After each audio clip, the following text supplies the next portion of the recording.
Ils n'avaient pas appelé depuis 3 ans, et pourtant ils étaient là, tous les trois, assis dans mon salon avec des brochures immobilières étalées sur ma table basse comme une sentence de tribunal. Je tenais encore mon arrosoir quand j'ai entendu les portières claquer. 3 claquements, l'un après l'autre. J'ai posé l'arrosoir près des bégonias et j'ai essuyé mes mains sur mon tablier, regardant à travers la porte-fenêtre mes enfants remonter l'allée comme des étrangers visitant une maison témoin. Mon fils aîné, Frédéric, est arrivé le premier, attaché caisse à la main, portant ce costume 3 pièces qu'il mettait toujours quand il voulait obtenir quelque chose.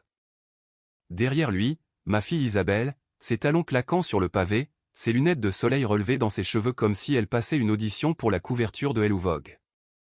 Et enfin, mon cadet, Julien, les mains enfoncées dans les poches, regardant partout sauf moi. J'avais 68 ans, mais je pouvais encore lire en eux comme dans des livres ouverts. Maman, dit Frédéric en montant sur le perron avec ce sourire commercial qu'il réservait à ses clients. Tu as bonne mine. Le jardin est magnifique. Je n'ai pas bougé du pas de la porte. Le jardin est magnifique depuis 40 ans, Frédéric. Tu ne l'as juste jamais remarqué. Isabelle a ri. Un rire trop fort, trop rapide. Toujours aussi tranchante. Maman, on peut entrer? On a apporté le déjeuner. Elle brandit un sac en papier d'un traiteur parisien chic dont je n'avais jamais entendu parler, qui coûtait probablement plus cher que mes courses de la semaine au marché. Je me suis écarté et je les ai laissés entrer. Pas parce que je le voulais, mais parce que j'avais passé ma vie à m'écarter pour eux. Les vieilles habitudes ont la vie dure, je suppose. Ils se sont installés dans le salon, cette même pièce où je leur avais lu des histoires le soir, où je les avais aidés avec leurs devoirs, où je m'étais assis seul chaque Noël depuis 5 ans pendant qu'ils célébraient avec leur belle famille en province ou à l'étranger. Les meubles étaient passés. Les rideaux avaient besoin d'être changés. Mais les murs portaient toujours leurs photos de classe, leurs diplômes, leurs portraits de mariage. L'épreuve d'une vie que j'avais consacrée à les élever. Le thé est déjà prêt, ai-je menti. Je vais chercher des tasses dans la cuisine. J'ai pris mon temps, écoutant leur chuchotement dans l'autre pièce. Je ne distinguais pas les mots, mais je reconnaissais le ton. Le ton de la planification. Le ton du « il faut qu'on discute ». Quand je suis revenu avec le plateau à thé, Frédéric avait étalé des papiers sur ma table basse. Des graphiques, des courbes, des annonces immobilières. Ma maison, je l'ai réalisée, était encerclée de rouge sur l'une des pages. « C'est quoi tout ça ?» ai-je demandé en posant le plateau. Frédéric s'est raclé la gorge. Maman, on a discuté. Tous les trois. Et on pense qu'il est temps d'avoir une conversation sérieuse sur ton avenir. Mon avenir, ai-je répété. Isabelle s'est penchée en avant, sa voix douce comme si elle s'adressait à un enfant ou à quelqu'un de sénile. Cette maison est trop grande pour toi, maman. 3 chambres, 2 salles de bain, tout cet entretien du jardin. Et le quartier n'est plus ce qu'il était. Le quartier est très bien, ai-je rétorqué. Les Martins m'apportent des tomates de leur potager chaque été. La famille Dubois déneige mon allée en hiver. Julien a enfin parlé, sans me regarder. C'est une question de pragmatisme, maman. Les maisons comme celle-ci, les pavillons avec terrain, ça vaut une fortune en ce moment. Le marché est en plein boom. Tu pourrais vendre, emménager dans quelque chose de plus petit. Peut-être une de ces résidences-services pour seniors avec des activités. Et quoi, les jeux interrompus. Des soirées loto et des repas de cantine? Frédéric a levé la main. Écoute-nous simplement. Si tu vendais la maison, tu aurais assez pour t'installer confortablement quelque part de sympa et il y aurait un surplus. De l'argent que tu pourrais placer où il fit une pause, lança un coup d'œil à ses frères et sœurs, point de l'argent avec lequel tu pourrais aider la famille. Nous y voilà. La vraie raison pour laquelle ils avaient fait 6 heures de route pour s'asseoir dans mon salon. Pas pour prendre de mes nouvelles, pas pour voir si je me sentais seul, malade ou en difficulté, mais pour discuter de ce qu'ils pourraient tirer de ce que j'avais passé ma vie à construire. Aider la famille, dis-je lentement. De quelle famille s'agit-il? Celle qui a oublié de m'appeler pour mon anniversaire en mars dernier? Celle qui n'est pas venue me voir quand j'ai eu ma prothèse de hanche? Cette famille-là. Le sourire d'Isabelle vacilla. Maman, ce n'est pas juste. On a tous nos propres problèmes. Le cabinet de Frédéric traverse une passe difficile. Julien est en plein divorce. Et Marc et moi, on essaie d'essayer de quoi? Elle hésita. On essaie de s'agrandir. L'investissement locatif en Espagne n'a pas marché comme prévu, et on est un peu la tête sous l'eau financièrement en ce moment. Je les ai regardés chacun leur tour. Frédéric, qui m'avait emprunté 15 000 € il y a 8 ans pour lancer son cabinet de conseil et n'avait jamais mentionné de remboursement. Isabelle, qui m'avait demandé de me porter caution solidaire pour son prêt immobilier quand elle avait 29 ans et avait ensuite renégocié le crédit sans me le dire, me laissant responsable de sa dette pour 3 années supplémentaires. Julien, qui m'avait appelé en pleurant à 2 heures du matin quand sa femme l'avait quitté, à qui j'avais viré de l'argent pour un avocat, et qui n'avait jamais dit merci une seule fois. Combien, ai-je demandé. Frédéric cligna des yeux. Quoi? Combien il vous faut? C'est pour ça que vous êtes là. Alors sautons la présentation immobilière et passons aux chiffres. Julien se remua, mal à l'aise. Frédéric lissa sa cravate. Isabelle regarda sa manucure parfaite. La maison vaut environ 400 000 €, finit par dire Frédéric. Si tu prends un appartement plus petit, tu auras besoin de peut-être 50 000 pour la caution et le déménagement. Ça laisse 350 000. Divisé par 3. Divisé par 3, ai-je répété. Vous avez déjà fait le partage. C'est juste une base de discussion, dit rapidement Isabelle. On ne te mettrait jamais la pression. Mais réfléchis-y, maman. Tu as presque 70 ans, tu vis seule. Et s'il t'arrivait quelque chose? Au moins, si tu étais dans une résidence, il y aurait du personnel autour et tu saurais que tu nous as aidés quand on en avait le plus besoin. J'ai posé ma tasse de thé avec précaution. Très délicatement, parce que mes mains voulaient trembler et je ne voulais pas leur donner cette satisfaction. Quand vous en aviez le plus besoin, ai-je dit. Savez-vous quand, moi, j'en ai eu le plus besoin? Quand votre père est mort. Il y a 12 ans. Je suis restée assise dans cette maison pendant 3 semaines avant que l'un d'entre vous n'appelle. Frédéric, tu as envoyé des fleurs, très jolies, commandées sur Internet. Isabelle, tu as envoyé un SMS. Julien, tu n'as rien fait du tout jusqu'aux obsèques, et là, tu m'as demandé de te prêter de l'argent pour un nouveau costume parce que tu disais ne pas pouvoir te présenter à l'enterrement de ton propre père avec des vêtements usés. Le visage de Julien devint écarlate. C'était il y a longtemps. Le deuil n'a pas de date de péremption. Frédéric se leva, faisant les 100 pas comme il le faisait quand une négociation ne tournait pas en sa faveur. Écoute, maman, on peut rester là à ressasser de vieilles rancunes ou on peut se concentrer sur l'avenir. La réalité pratique, c'est que tu es assise sur un capital qui ne te sert à rien. Tu es seule dans cette grande maison. On t'offre une solution qui aide tout le monde. Tout le monde sauf moi. Ce n'est pas vrai. Tu aurais la sécurité, une communauté, la tranquillité d'esprit. Je l'ai regardé, mon premier-né, celui pour qui j'avais fait des doubles gardes afin de payer son école de commerce, celui dont j'avais payé les frais de scolarité en sautant des repas et en portant le même manteau pendant 6 hivers. Il se tenait là dans son costume hors de prix, avec son attaché-caisse en cuir, sa montre de luxe, et il me demandait de vendre mon foyer pour qu'il puisse équilibrer sa comptabilité. Je voudrais que vous partiez maintenant, ai-je dit. Les yeux d'Isabelle s'écarquillèrent. Maman. Je vais réfléchir à ce que vous avez dit, mais je voudrais que vous partiez. Frédéric commença à argumenter, mais Julien lui saisit le bras. Viens, on s'en va. On pourra parler plus tard quand tout le monde sera calmé. Ils rassemblèrent leurs papiers, leurs téléphones, leur nourriture de traiteur intacte. À la porte, Isabelle se retourna. On t'aime, maman. On veut juste ce qu'il y a de mieux. Alors venez me voir plus souvent, ai-je répondu. Ça, c'est gratuit. Après leur départ, je suis restée assise dans le salon jusqu'au coucher du soleil. Je n'ai pas allumé les lumières, juste assise là dans l'obscurité grandissante, écoutant le tic-tac de l'horloge comptoise, sentant le silence s'installer dans mes os. Ils voulaient ma maison, la maison où je les avais élevés, où je leur avais appris à faire du vélo dans l'allée, où j'avais soigné leurs genoux écorchés et aidé avec leurs projets de science, où j'avais veillé tard en attendant qu'ils rentrent de leurs soirées étudiantes. Ils voulaient la vendre, partager l'argent et me mettre dans une boîte quelque part pendant qu'ils payaient leurs dettes avec le travail de toute ma vie. Je n'allais pas laisser faire ça. Le lendemain matin, j'ai commencé à faire des listes. Chaque prêt que j'avais accordé, chaque facture que j'avais payée, chaque chèque d'urgence que j'avais signé au cours des 30 dernières années. J'ai ouvert le classeur dans la chambre d'amis, celui que j'avais toujours été trop sentimental pour organiser, et j'ai commencé à sortir les dossiers. À midi, j'avais une pile de papiers épaisse de 5 centimètres. Relevés bancaires, chèques annulés, reconnaissance de dettes manuscrites qui n'avaient jamais été honorées. Les chiffres étaient stupéfiants.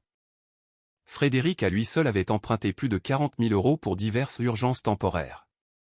Le total d'Isabelle approchait les 30 000, sans compter le fiasco de l'hypothèque. Julien, bien qu'étant le plus jeune et soi-disant le moins stable financièrement, avait pris près de 25 000 € au fil des ans, principalement par petites sommes qu'il supposait probablement que j'oublierais. Je n'avais pas oublié. J'avais juste arrêté d'en parler parce qu'à chaque fois que je le faisais, il me faisait culpabiliser de tenir les comptes. Comme si une mère ne devait pas remarquer quand ses enfants prenaient encore et ne rendaient jamais rien. Cet après-midi-là, j'ai appelé ma petite fille, Emma. Elle avait 23 ans, la fille de Julien issue de son premier mariage. La seule de mes petits-enfants qui m'appelait juste pour parler. Les autres envoyaient des SMS obligatoires les jours de fête. Emma envoyait des cartes manuscrites, parfois avec des fleurs séchées de son jardin. « Mamie, dit-elle en décrochant. Je pensais justement à toi. Comment vas-tu ? J'ai besoin de te dire quelque chose, dis-je. Et j'ai besoin que tu sois honnête avec moi. Il y eut un silence. D'accord. Savais-tu que ton père, ta tante et ton oncle venaient ici hier ? Une autre pause, plus longue cette fois. Je les ai entendus en parler. Papa m'a demandé de ne rien dire. Il a dit que c'était une réunion de famille et que je ne comprendrais pas.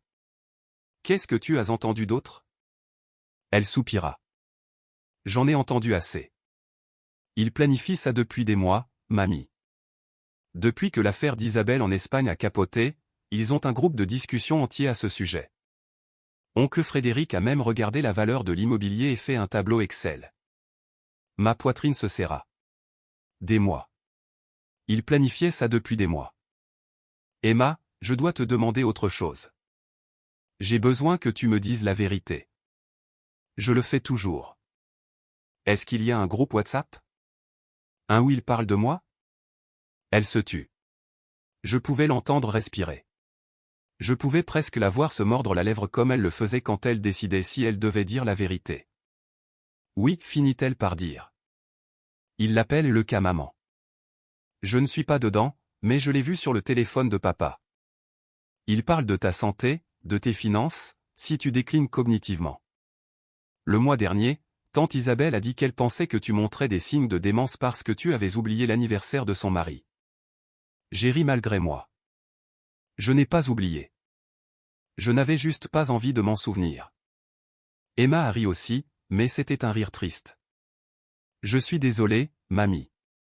J'aurais dû te le dire plus tôt. Je ne voulais juste pas créer de drame.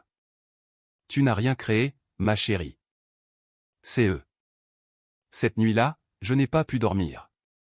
Je n'arrêtais pas de penser à ce groupe de discussion, le cas maman, comme si j'étais un problème à résoudre, un obstacle à gérer, une ressource à extraire. Pas une personne, pas leur mère, juste un cas. Le lendemain, j'ai appelé mon notaire.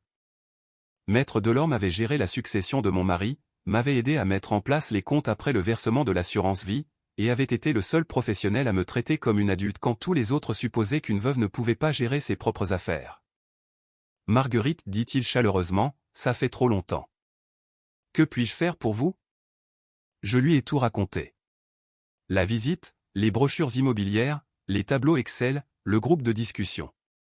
Au moment où j'ai fini, ma voix tremblait. Je vois, dit-il, son ton devenant plus grave. Et que souhaitez-vous faire ? Je veux me protéger ma maison, mes économies, mon tout. Je veux m'assurer qu'il ne puisse toucher à rien, et je veux changer mon testament. Il y eut un silence. C'est une étape importante. C'est une étape qui n'a que trop tardé. Nous nous sommes rencontrés la semaine suivante. J'ai apporté mon dossier de preuves, ma pile de reconnaissance de dette, ma liste de chaque sacrifice que j'avais fait et de chaque fois qu'ils avaient pris sans dire merci. Maître Delorme a tout examiné attentivement, son expression devenant plus troublée à chaque page. Marguerite, dit-il finalement, Comprenez-vous que vous leur avez donné près de 100 000 € au cours des 20 dernières années? J'ai hoché la tête. Je comprenais chaque fois que je faisais le chèque. Je n'avais juste pas compris que ce ne serait jamais assez. Il m'a aidé à tout mettre en place. En France, on ne peut pas déshériter totalement ses enfants à cause de la réserve héréditaire, mais il y a des moyens. Nous avons calculé la quotité disponible, la part que je pouvais donner librement, et j'ai désigné Emma comme légataire universel de cette part. J'ai placé toutes mes liquidités sur une assurance vie avec Emma comme seule bénéficiaire, ce qui sortait ces sommes de la succession. J'ai signé un mandat de protection future désignant Emma pour gérer mes affaires si je devenais incapable, au lieu de mes enfants. Des instructions explicites stipulaient qu'aucun d'eux ne pouvait prendre de décision médicale ou financière en mon nom sans une décision de justice. Il risque de contester cela, m'a averti Maître Delorme. Il pourrait prétendre que vous n'étiez pas compétente pour prendre ces décisions. Qu'ils essaient, ai-je dit. J'ai 30 ans d'évaluation en tant qu'enseignante, mes registres de présence au club de lecture, et un score parfait à mon dernier bilan cognitif chez mon médecin. Je suis plus vif d'esprit que 3 réunis. Il a souri. Je n'en doute pas. Les retombées ont commencé 2 semaines plus tard. Frédéric a appelé le premier, sa voix tendue par une colère à peine dissimulée.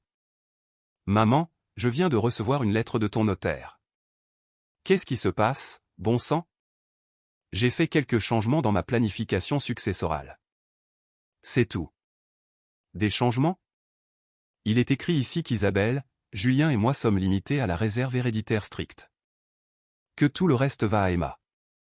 Emma, maman. Elle a 23 ans.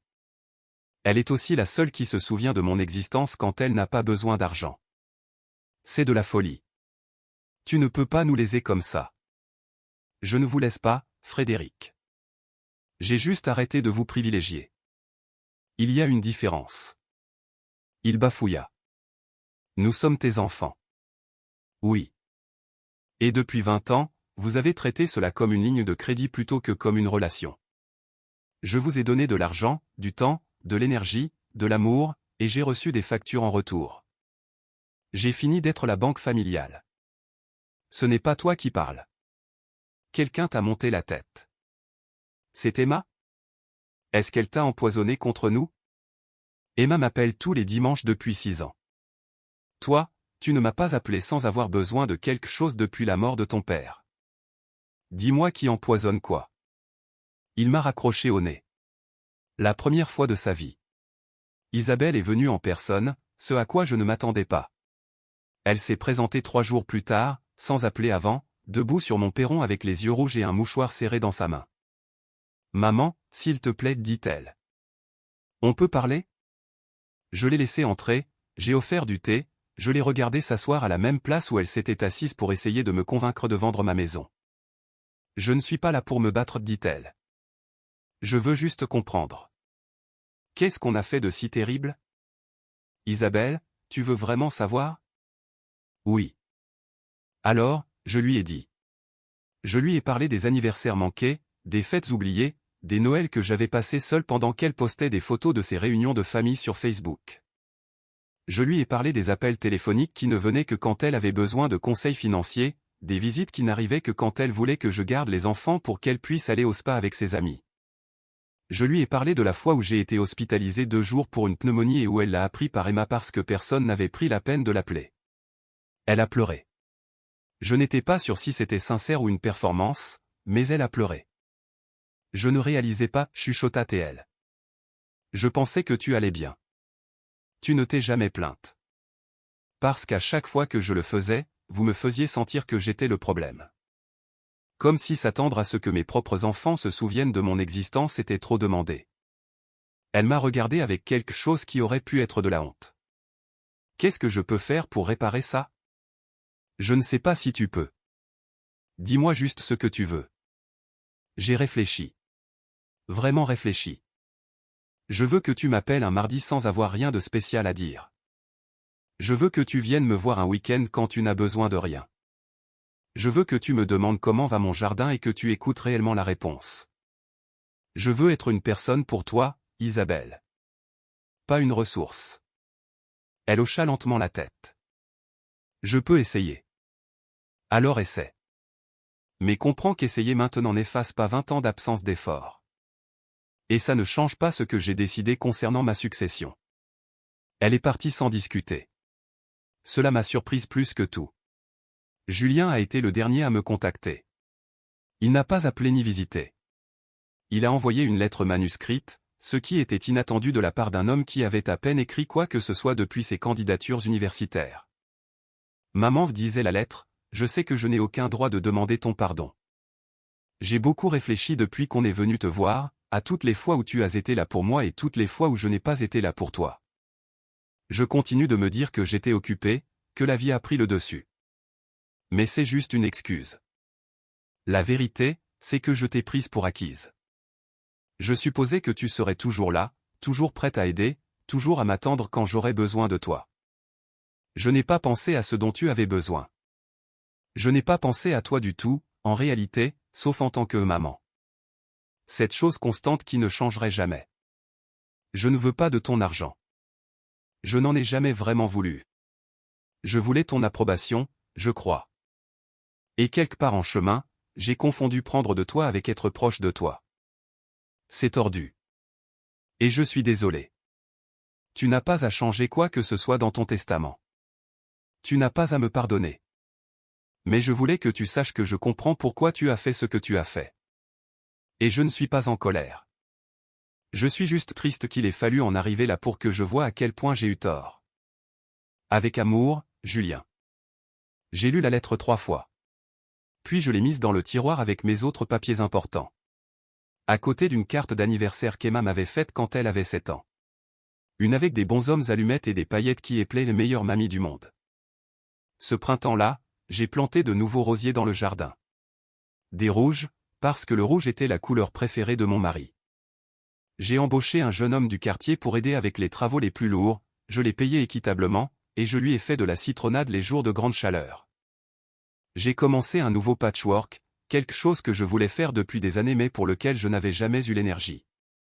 J'ai lu des livres que je gardais de côté, regardé des films que je repoussais, je me suis invité à déjeuner au petit café du centre-ville où la serveuse connaissait mon nom et ma commande. Emma venait me voir tous les mois maintenant. Parfois, elle amenait son petit ami, un jeune homme calme qui m'appelait madame et posait des questions réfléchies sur mes fleurs.